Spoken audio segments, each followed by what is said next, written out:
Let's go shrimping, shall we? Well, here in Georgia last year, 261 licensed shrimp trawlers hauled in an estimated $8.3 million worth of shrimp. Now, typically the season ends sometime between late December and mid-January. But did you know you don't have to be a licensed shrimper to experience what these hardworking men and women go through daily? Recently, the Monitor traveled to Brunswick, Georgia for a trip on the Lady Jane Shrimp Excursion, where myself, along with some other visitors, were given a first-hand look at the incredible marine life the excursion has to offer. What's the last name? Nunner. Hello. Hi there. Thank you. Watch your step over the gap.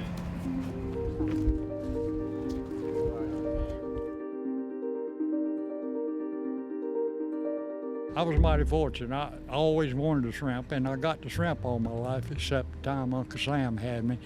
And my grandmother said the first word she ever heard me say was sea boat, and that was a shrimp boat, and I'm 75 years old now, and I'm still seeing shrimp boats. When our guests come out on the Lady Jane, they're coming out on a shrimp boat so they can see how a shrimp boat works, how the nets work. We teach them about the commercial shrimping industry so they know how it works here in the state. And then they get to see the nets come up, and everything that we pull up in the nets, we dump out onto a big table. And it's a hands-on experience where we talk about all the different animals that come up in the nets. We pass them around, let the guests hold on to them and get up close with them.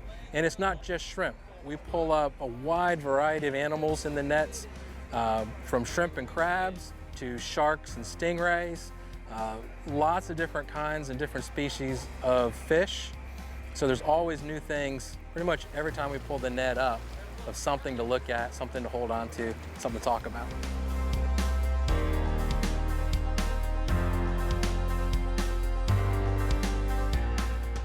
I think this is a great experience. You often see the shrimp boats, along the coast driving by, and it's a great experience to be just a quote-unquote civilian, to be out with a captain and catching shrimp and doing all the activities that he does on a daily basis to earn a living. So it's a pretty cool experience.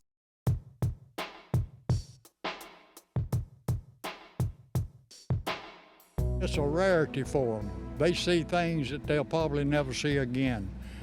And especially when we dump the bag and the naturalist explains what everything is and how to hold it, and lets them hold it and pass it around to other people, and they really enjoy it. It's very educational. This would be my dream job. I've been on the Lady Jane working as a naturalist for a little over 3 years now. Being able to come out and be hands-on with all this marine life every day and being able to interact with the people and teach them about it, that's the highlight of the job. Marine life is a passion of mine, and just being able to share my passion with all the people when they come out is the best part of the job. One of the really neat things that oftentimes happens in the summertime is our sharks and our rays are having babies, and occasionally, like we had today, we'll have a stingray, a mother stingray, come up and have babies right there on the table. We have some big tubs of water that we let the animals swim around in while we are waiting to talk about them to keep them alive.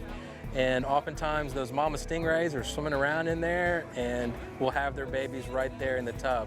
So people get to see a brand new newborn baby stingray, or sometimes a newborn baby shark right there on their experience. It is a tough time right now in our shrimping industry. Our shrimp are suffering from a condition called black gill, and that is affecting negatively our shrimp populations. And so we were hoping for a really good shrimp season. Starting off with this season, all the indicators looked like it was going to be really good, but through some firsthand experience and talking with some of the other shrimpers, it hasn't turned out to be as good as a season as we had hoped.